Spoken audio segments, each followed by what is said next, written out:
വളരെ പ്രധാനപ്പെട്ട ഒരു വാർത്തയിലേക്കാണ് നമ്മൾ പോകുന്നത്. അതായത് വളരെ തന്ത്രപരമായ ഒരു തീരുമാനം ഇന്ത്യയുടെ ഭാഗത്തു നിന്നുണ്ടായിരിക്കുകയാണ്. ഇന്ത്യ നമ്മുടെ ചൈന പോളിസിയിൽ ഒരു ചെറിയ മാറ്റം വരുത്തി. ചെറിയൊരു മാറ്റമാണ്. എന്താണെന്ന് വെച്ചാൽ കുറേ കാലമായിട്ട് തന്നെ ചൈനയുടെ കുറേ ആപ്ലിക്കേഷൻസ് വന്നു കിടക്കുകയാണ്. ഇൻവെസ്റ്റ്മെന്റ് പ്രപ്പോസൽസ് ആണ് കൂടുതലും. ഇത് നേരത്തെ ഇന്ത്യ സ്വീകരിച്ചിരുന്നില്ല, അല്ലെങ്കിൽ പരിഗണിക്കാതെ ഇട്ടിരുന്നു. പക്ഷേ ഇപ്പോൾ ഇന്ത്യ ഒരു ചെറിയ ഷിഫ്റ്റ് എടുത്തിരിക്കുകയാണ്. മറ്റൊന്നുമല്ല, ഇന്ത്യ കുറച്ച് പ്രപ്പോസൽസ്, ഇൻവെസ്റ്റ്മെന്റ് പ്രപ്പോസൽസിന് അനുമതി കൊടുത്തിരിക്കുകയാണ്, അപ്രൂവ് ചെയ്തിരിക്കുകയാണ്. ഇത് വളരെ വളരെ ഇമ്പോർട്ടൻ്റ് ആയിട്ടുള്ള ഒരു കാര്യമാണ്. നോക്കൂ, അമേരിക്ക കഴിഞ്ഞാൽ ഒരു ഇൻഡിപെൻഡൻ്റ് ആയിട്ടുള്ള ഒരു രാജ്യം എന്ന നിലയിൽ നോക്കിയാൽ ലോകത്തെ ഏറ്റവും സമ്പന്ന രാജ്യം ചൈനയാണ്. നമുക്ക് യൂറോപ്പ് അടുത്തൊരു വലിയ ഒരു മേജർ പവർ എന്ന് പറയുമ്പോഴും യൂറോപ്യൻ യൂണിയൻ ഒരുപാട് രാജ്യങ്ങൾ ചേർന്നതാണ്. 18 ട്രില്യന് മുകളിലാണ് അവരുടെ GDP എന്ന് പറയുന്നത്. ഈ GDP ചൈന ഒറ്റയ്ക്ക് അവർക്കുമുണ്ട് 18 ട്രില്യൺ. അപ്പോൾ ഇന്ത്യയെ സംബന്ധിച്ചിടത്തോളം ചൈനയുമായിട്ടുള്ള ഒരു ട്രേഡ് വളരെ ഇന്ത്യക്ക് കൂടി ഫേവറബിൾ ആയിട്ട് നമുക്ക് ചെയ്യാൻ പറ്റിയാൽ ആക്ച്വലി നമുക്കത് നല്ലതാണ്. പക്ഷേ ഇന്ത്യ ചൈന ബോർഡർ ഇഷ്യൂസ് ആണ് ഇന്ത്യയെ പിന്നിലേക്ക് വലിച്ചത്. എന്നാൽ റീസെൻ്റ് ആയിട്ട് നടക്കുന്ന കാര്യങ്ങൾ എല്ലാവർക്കും അറിയാം. ഇന്ത്യയെ സംബന്ധിച്ചിടത്തോളം യുണൈറ്റഡ് സ്റ്റേറ്റ്സ് ഓഫ് അമേരിക്ക ആണെങ്കിലും പീപ്പിൾസ് റിപ്പബ്ലിക് ഓഫ് ചൈന ആണെങ്കിലും നമുക്ക് ഒരുപോലെയാണ്. രണ്ടുപേരും നമ്മുടെ നല്ലത് ആഗ്രഹിക്കുന്നവരല്ല. രണ്ട് രാജ്യങ്ങളും അവരുടെ സ്വാർത്ഥതയ്ക്ക് വേണ്ടിയിട്ട് നിൽക്കുന്നവരാണ്. സോ ഇതിൻ്റെ ഇടയിൽ നിന്നുകൊണ്ട് ഈ രണ്ടെണ്ണത്തിനെയും എങ്ങനെ നമ്മുടെ ബെനിഫിറ്റ്സിനായിട്ട് യൂസ് ചെയ്യാൻ പറ്റും എന്നുള്ളതാണ് നമ്മൾ ചിന്തിക്കേണ്ടത്. ഇവരെ രണ്ടുപേരെയും നമ്മൾ പരമാവധി ചൂഷണം ചെയ്യണം. ഇവരെ തമ്മിൽ അടിക്കട്ടെ. ഇതിൻ്റെ ഇടയിൽ നമ്മൾ ഫോക്കസ് ചെയ്യേണ്ടത് നമ്മുടെ എക്കണോമിക് ഗ്രോത്തിനാണ്. കാരണം നമ്മൾ എപ്പോഴും മനസ്സിലാക്കേണ്ടത് നമ്മുടെ GDP 4 ട്രില്യൺ ആണ്. മിനിമം 10 ട്രില്യന് മുകളിൽ എത്തിയെങ്കിൽ മാത്രമേ നമ്മുടെ ഗ്ലോബൽ ഇൻഫ്ലുവൻസ് വർദ്ധിക്കുകയുള്ളൂ എന്ന യാഥാർത്ഥ്യം ഇന്ത്യക്ക് അറിയാം. അതുകൊണ്ടാണ് ഇന്ത്യൻ ഗവൺമെന്റ് അൺവാണ്ടഡ് ആയിട്ടുള്ള ഇഷ്യൂസിൽ ഒന്നും കൊണ്ട് തലവെക്കാതെ നമ്മുടെ എക്കണോമിക് ഗ്രോത്തിന് മാത്രം ഫോക്കസ് കൊടുക്കുന്നത്. ഇപ്പൊ ഈ യുദ്ധം നടക്കുന്ന സമയത്ത് പോലും നരേന്ദ്രമോദി യുക്രൈൻ പോളണ്ട് സന്ദർശനത്തിലൊക്കെ നിൽക്കുന്നതിന് ഇന്ത്യൻ ഇൻട്രസ്റ്റുകൾ ഒരു ഫാക്ടറാണ്. നമുക്ക് അതിനെക്കുറിച്ച് വേറൊരു വീഡിയോ ചെയ്യാം. അപ്പോൾ ഇന്ത്യ ഇപ്പോൾ ഫോക്കസ് ചെയ്യുന്നത് ബംഗ്ലാദേശിൽ നടക്കുന്നത് നമ്മൾ കാണുന്നുണ്ട്, മ്യാൻമാറിൽ നടക്കുന്ന കാണുന്നുണ്ട്, മാലിയിൽ നടന്ന നമ്മൾ കണ്ടു. അവിടെയൊക്കെ ലിമിറ്റഡ് ആയിട്ടാണ് ഇന്ത്യയുടെ ഇൻവോൾവ്മെന്റ്. ഭയാനകമായിട്ട് ഇൻവോൾവ് ആയി അവിടുത്തെ രാഷ്ട്രീയത്തെ മാറ്റിമറിക്കാൻ ക്യാപ്പബിലിറ്റി നമുക്കുണ്ട്. പക്ഷേ നമ്മൾ കൂടുതൽ ടാർഗറ്റ് ചെയ്യപ്പെടും. നമ്മൾ കൂടുതൽ ഇൻവോൾവ് ആകുമ്പോൾ നമുക്ക് സ്ട്രെങ്ത് കൂടുതൽ ഉണ്ടെന്ന് മറ്റുള്ള ശക്തർ മനസ്സിലാക്കി കഴിഞ്ഞാൽ അവർ നമ്മളെ ടാർഗറ്റ് ചെയ്യുന്നതും വർദ്ധിക്കും. എന്താണോ ഇപ്പോൾ ചൈന അമേരിക്കയിൽ നിന്ന് നേരിടുന്നത്, നമ്മളും നേരിടേണ്ടി വരും. റഷ്യയെ എങ്ങനെയാണോ അമേരിക്കയും യൂറോപ്പും ടാർഗറ്റ് ചെയ്യുന്നത്, നമ്മളും അതുപോലെ ടാർഗറ്റ് ചെയ്യപ്പെടും. അതായത് മുന്നോട്ട് പിന്നെ നമുക്ക് വളരാൻ ബുദ്ധിമുട്ടായിട്ട് മാറും. സോ നമ്മൾ ശക്തി ഇല്ലാത്തവരാണെന്നുണ്ടെങ്കിൽ ഇരുന്നോട്ടെന്നേ, നമുക്ക് ലിമിറ്റഡ് പവറേ ഉള്ളൂ. നമ്മളൊരു പാവൻ രാജ്യം, നമ്മൾ എക്കണോമിക്കലി ഗ്രോ ചെയ്യാൻ വേണ്ടി വെമ്പൽ കൊള്ളുന്ന ഒരു പാവൻ രാജ്യം. നമ്മളൊരു സൈഡിൽ കൂടെ ജീവിച്ച് പൊക്കോളാം മാഷേ, നിങ്ങൾ എന്താണെന്ന് വെച്ചാൽ അയക്കോ എന്നുള്ളൊരു ആറ്റിറ്റ്യൂഡാണ് നമുക്ക് നല്ലത്. കാരണം നമ്മുടെ എക്കണോമിയാണ് ആദ്യം ഗ്രോ ചെയ്യേണ്ടത്. ഒരു രാജ്യത്തിൻ്റെ സാമ്പത്തിക മേഖല വളർന്നെങ്കിൽ അതിനോടൊപ്പം സ്വാഭാവികമായ രാജ്യത്തിൻ്റെ മിലിറ്ററി സ്ട്രെങ്ത്തും അല്ലെങ്കിൽ അവിടുത്തെ ഡെവലപ്മെൻറ്റ്സും ഇൻഫ്രാസ്ട്രക്ചറും മനുഷ്യൻ്റെ ലിവിങ് സ്റ്റാൻഡേർഡും ഒക്കെ നോർമലി തന്നെ അതിനൊപ്പം വളർന്നോളും. അപ്പം നമ്മുടെ ഫോക്കസ് എക്കണോമിയിലാണ്. സോ ഇവിടെ ഇപ്പോൾ ഇന്ത്യ ഒരു ഷിഫ്റ്റ് എടുത്തിരിക്കുന്നത്, നേരത്തെ ഇന്ത്യ പരിഗണിക്കാതിരുന്ന ചൈനയുടെ അല്ലെങ്കിൽ ചൈനീസ് ഫേംസിൻ്റെ ഇൻവെസ്റ്റ്മെന്റ് പ്രപ്പോസൽസ് ഇന്ത്യ പരിഗണിച്ചു തുടങ്ങിയിട്ടുണ്ട്. Specially electronics manufacturing sector. ഇത് ചൈനയ്ക്ക് വളരെ അത്യാവശ്യമായ കാര്യമാണ്. നോക്കൂ, ചൈന ഇന്നല്ലെങ്കിൽ നാളെ തായ്വാനെ പിടിച്ചെടുക്കാൻ ഒരു ശ്രമം നടത്തും.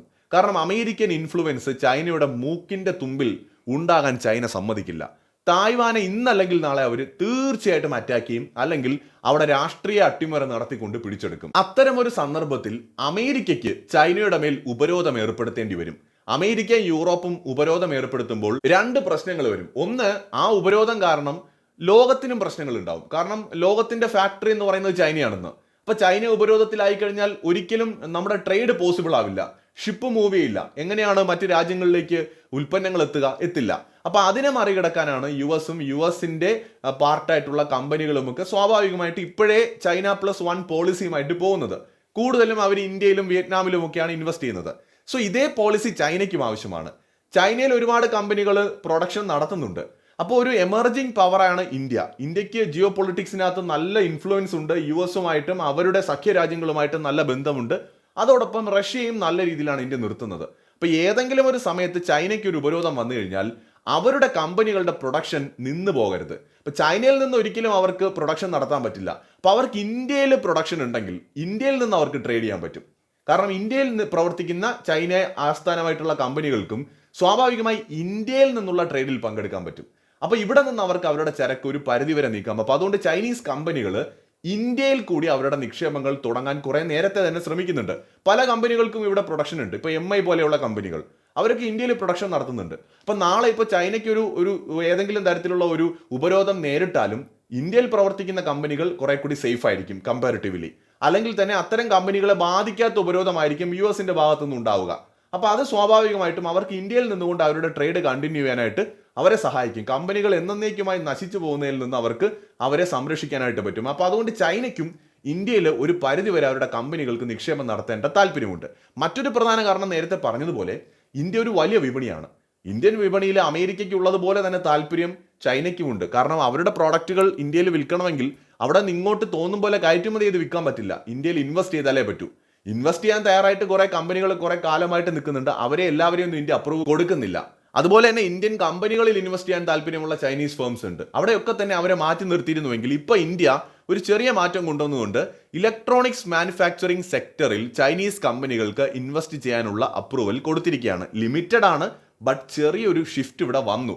US-ന്റെ ഇൻഫ്ലുവൻസ് ഇന്ത്യൻ ഉപഭൂഖണ്ഡത്തിലും സൗത്ത് ഈസ്റ്റ് ഏഷ്യയിലും വർദ്ധിക്കുന്നതും ഇന്ത്യയുടെ ഈ നീക്കത്തിനൊരു കാരണമാണ്. അവിടെ US-നെ ചെറുതായിട്ടൊന്ന് പിടിച്ചു നിർത്താൻ ഇന്ത്യ ശ്രമിക്കുന്നുണ്ട്. നമ്മുടെ തൊട്ടടുത്ത ബംഗ്ലാദേശിൽ വന്ന് ഈ കന്നന്തുരു കാണിച്ചിട്ട് പോയ US-നെ അങ്ങനെ എന്തായാലും പൂർണ്ണമായും ഇന്ത്യക്ക് കണ്ണടച്ച് വിശ്വസിക്കാനൊന്നും പറ്റില്ലല്ലോ. അപ്പൊ ഇന്ത്യ അതുകൊണ്ട് തന്നെ അമേരിക്കയ്ക്ക് ഒരു ഇൻഡയറക്റ്റ് ഹിന്റ് കൂടി ഇതിലൂടെ കൊടുക്കാൻ സാധ്യതയുണ്ട്. അതായത് പ്രകടമായ വലിയൊരു ഷിഫ്റ്റ് ആയിട്ട് നമുക്ക് ഇതിനെ കാണാൻ പറ്റില്ല, ഒരു ചെറിയ ചേഞ്ച്. അതായത് ഇത്രയും കാലം സ്ട്രോങ് ആയിരുന്നു, ചൈന ഇങ്ങനെ റിക്വസ്റ്റ് ചെയ്തുകൊണ്ടിരിക്കുകയാണ്, നിങ്ങൾ നമ്മുടെ ഇൻവെസ്റ്റ്മെന്റ്സ് കൂടി അപ്രൂവ് ചെയ്യൂ. അപ്പോൾ ഇന്ത്യ ഒരു സ്റ്റാൻഡ് എടുത്തു, നിങ്ങളുമായിട്ട് പഴയപടി ഒരു നയതന്ത്ര ബന്ധം ഉണ്ടാവണമെന്നുണ്ടെങ്കിൽ ബോർഡർ ഇഷ്യൂസ് സോൾവ് ചെയ്യണം. അപ്പോൾ ബോർഡർ ഇഷ്യൂസ് അങ്ങനെ പെട്ടെന്ന് സോൾവ് ആവില്ല, കാരണം അതിന് കുറേ വിഷയങ്ങൾ അതിനകത്തുണ്ട്. അപ്പോൾ ഇന്ത്യക്ക് അവിടെ കോംപ്രമൈസ് ചെയ്യാൻ ഇന്ത്യക്കും പറ്റില്ല. അപ്പോൾ സ്വാഭാവികമായിട്ടും ആ ഇഷ്യൂസ് സോൾവ് ആവുന്നതിനോടൊപ്പം തന്നെ അത് ഒരുപാട് സമയമെടുക്കുന്ന പ്രോസസ്സ് ആയിരിക്കാം. ഒരു ചെറിയ ഷിഫ്റ്റ് ഇവിടെ ഇന്ത്യ എടുത്തു. ചൈന ഇന്ത്യയെ ഭയപ്പെടുന്നത് പോലെ തന്നെ അമേരിക്കയും ഇന്ത്യൻ ഗ്രോത്ത് ഭയപ്പെടുന്നുണ്ട്. പക്ഷേ ഇന്ത്യയുടെ ഗ്രോത്തിനെ തടയാൻ ആർക്കും പറ്റില്ല. അതൊരു AI-യുടെ കാര്യം പറഞ്ഞ പോലെയാണ്. AI എന്ന് പറയുന്നത് ഭീഷണിയാണെന്ന് ലോകത്തിന് എല്ലാം അറിയാം. പക്ഷേ ആ ഒരു യാഥാർത്ഥ്യം അറിഞ്ഞുകൊണ്ട് തന്നെ അവർ AI ഡെവലപ്പ് ചെയ്യാണ്. അതുപോലെ ഇന്ത്യ ശക്തമായി കഴിഞ്ഞാൽ തങ്ങളുടെ ആ ഒരു മേധാവിത്വത്തിന് മേലൊരു ചോദ്യമായിട്ട് അല്ലെങ്കിൽ ഒരു വേറൊരു പവറായിട്ട് ഇന്ത്യ മാറുമെന്ന് US-നും ചൈനയ്ക്കുമൊക്കെ അറിയാം. പക്ഷേ ഇന്ത്യയുടെ വളർച്ച തടയാൻ പറ്റില്ല, കാരണം ഇന്ത്യയുടെ കാലമാണിത്. ഇന്ത്യ ഒരു എക്കണോമിക് പവറായിട്ട് മുന്നോട്ട് പോവുക തന്നെ ചെയ്യും. സോ അവരതിനെ ഒന്ന് സ്ലോ ഡൗൺ ചെയ്യിക്കാൻ എല്ലാ രീതിയിലും പരിശ്രമിക്കും. ബട്ട് ഇന്ത്യയുടെ ഗ്രോത്തിനെ അവർക്ക് സമ്പൂർണ്ണമായി പിടിച്ചു കെട്ടാൻ പറ്റുകയുമില്ല. സോ എന്തായാലും എനിക്ക് നല്ലതെന്നാണ് തോന്നുന്നത്. നമ്മൾ ചൈനയെ നമുക്ക് വിശ്വസിക്കാൻ പറ്റില്ല. ചൈനയ്ക്ക് അരുണാചൽ പ്രദേശ് വേണം, ചൈനയ്ക്ക് സിക്കിം വേണം, ലഡാക്ക് വേണം, അവർക്ക് തികയുന്നില്ല. അപ്പോൾ അതുകൊണ്ട് അങ്ങനെ ഒരു അധിനിവേശ മനോഭാവമുള്ള രാജ്യത്തെ നമുക്ക് വിശ്വസിക്കാൻ പറ്റില്ല. US-നാണെങ്കിൽ ഇന്ത്യ സ്റ്റേബിൾ ആയിട്ട് നിൽക്കാൻ ഒട്ടും താല്പര്യമില്ല. ഒരു പവർഫുൾ രാജ്യമായിട്ട് ഇന്ത്യ മാറരുത്, പക്ഷേ ഇന്ത്യയുടെ സൗഹൃദം വേണം.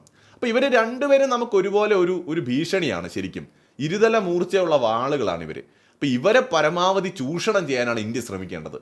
ഇവരെ രണ്ടുപേരെയും പരമാവധി വെച്ച് ഉണ്ടാക്കാൻ പറ്റുന്ന എക്കണോമിക് ബെനിഫിറ്റ്സ് രണ്ടുപേരുടെ അടുത്തുനിന്ന് ഉണ്ടാക്കുക. ഇന്ത്യയുടെ പരമാധികാരവും ഇന്ത്യയുടെ ജനങ്ങളുടെ സുരക്ഷയ്ക്കും ഒരു കോട്ടം തട്ടാത്ത രീതിയിൽ ഇവരെ നമ്മൾ യൂസ് ചെയ്യുക എന്നുള്ളതാണ്. എന്നിട്ട് നമ്മൾ എക്കണോമിക്കലി ഒരു സ്ട്രോങ് ആയിട്ടുള്ള രാജ്യമായിട്ട് മാറുക. മിലിറ്ററി സ്ട്രെങ്ത് ഇന്ത്യക്ക് ആവശ്യം പോലെ ഇന്നുണ്ട്.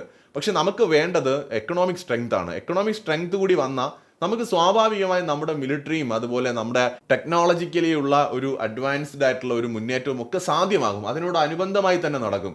അത് പ്രത്യേകിച്ച് നമ്മളൊന്നും ചെയ്യേണ്ടി വരില്ല. പാർട്ട് ഓഫ് ദാറ്റ് അങ്ങനെ തന്നെ അങ്ങ് പോവും. പക്ഷേ ഇവിടെ നമുക്ക് വേണ്ടത് മിനിമം 10 ട്രില്യന് മുകളിൽ GDP ഉള്ള രാജ്യമായിട്ട് എത്രയും പെട്ടെന്ന് വളരുക എന്നുള്ളതാണ്. പക്ഷെ നമ്മുടെ മുമ്പിൽ കുറുക്ക് വഴികളൊന്നുമില്ല. നമ്മൾ വളരെ കെയർഫുള്ളായിട്ട് നിലവിലെ ലോകശക്തികളെന്ന് പറയുന്ന രാജ്യങ്ങളെ കൈകാര്യം ചെയ്ത് മുന്നോട്ട് പോവുക. ഒരു കൂടുതൽ അടുപ്പിക്കുകയും വേണ്ട, അകറ്റുകയും വേണ്ട, വെറുപ്പിക്കുകയും വേണ്ട. നമ്മുടെ താല്പര്യങ്ങൾക്കനുസരിച്ച് ഇന്ത്യ ഫസ്റ്റ് പോളിസി, നമ്മുടെ രാജ്യമാണ് ഇമ്പോർട്ടൻറ്റ്, നമുക്ക് നമ്മുടെ നിലനിൽപ്പാണ് വലുത്, നിങ്ങൾ എന്തോ ആയിക്കോ എന്ന രീതിയിൽ പോകുന്നതാണ് നമുക്ക് തൽക്കാലം നല്ലത്. നമുക്ക് വേണ്ടത് സമ്പത്താണ്. അത് ആർജിച്ചതിന് ശേഷം മാത്രമേ സമൂഹത്തിൽ നടക്കുന്ന, ലോകത്ത് നടക്കുന്ന അനീതികളെ നമുക്ക് ചോദ്യം ചെയ്യാൻ പറ്റൂ. യുണൈറ്റഡ് സ്റ്റേറ്റ്സിന്റെ കപട ഈ പറയുന്ന ജനാധിപത്യവാദം ഇന്ത്യക്ക് ചോദ്യം ചെയ്യാം, ബംഗ്ലാദേശിൽ അവർ കാണിച്ച ഒറ്റ കാര്യത്തിന്റെ പേരിൽ. പക്ഷെ ഇപ്പം നമുക്കതിന് കഴിയില്ല. യുണൈറ്റഡ് സ്റ്റേറ്റ്സ് മ്യാൻമാറിൽ ചെയ്യുന്നതായിക്കോട്ടെ, അല്ലെങ്കിൽ മാലിയിലും നേപ്പാളിലും ഒക്കെ ചൈന ചെയ്തതായിക്കോട്ടെ, യുണൈറ്റഡ് സ്റ്റേറ്റ്സ് ഓഫ് അമേരിക്ക ശ്രീലങ്കയിൽ ചെയ്തതായിക്കോട്ടെ, ഓരോ രാജ്യങ്ങളും അവരവരുടെ ഇൻട്രസ്റ്റിന് വേണ്ടിയിട്ട് അവർ ഉയർത്തിപ്പിടിക്കുന്ന ന്യായങ്ങളും വാദങ്ങളും ഒക്കെ ഒരു സൈഡിൽ ഒതുക്കി വെച്ച് തോന്നും പോലെ ചെയ്യാണ്. ഇവരുടെയൊക്കെ ഇരട്ടത്താപ്പുകളെ ചോദ്യം ചെയ്യുന്ന വളരെ സുതാര്യമായ, ലോകത്തിന് സ്വീകാര്യമായ ഒരു പവറായിട്ടാണ് ഇന്ത്യ മാറേണ്ടത്. ശരിക്കും അതിന് ഒരുപാട് സമയമെടുക്കും, മിനിമം ഒരു 20 to 30 years എങ്കിലും എടുക്കും. സോ നമ്മൾ അതുവരെ ക്ഷമയോടെ കാത്തിരിക്കുക എന്നുള്ളതാണ് നമുക്ക് ചെയ്യാൻ പറ്റുന്നത്. മറ്റൊരു വീഡിയോയുമായി വീണ്ടും കാണാം.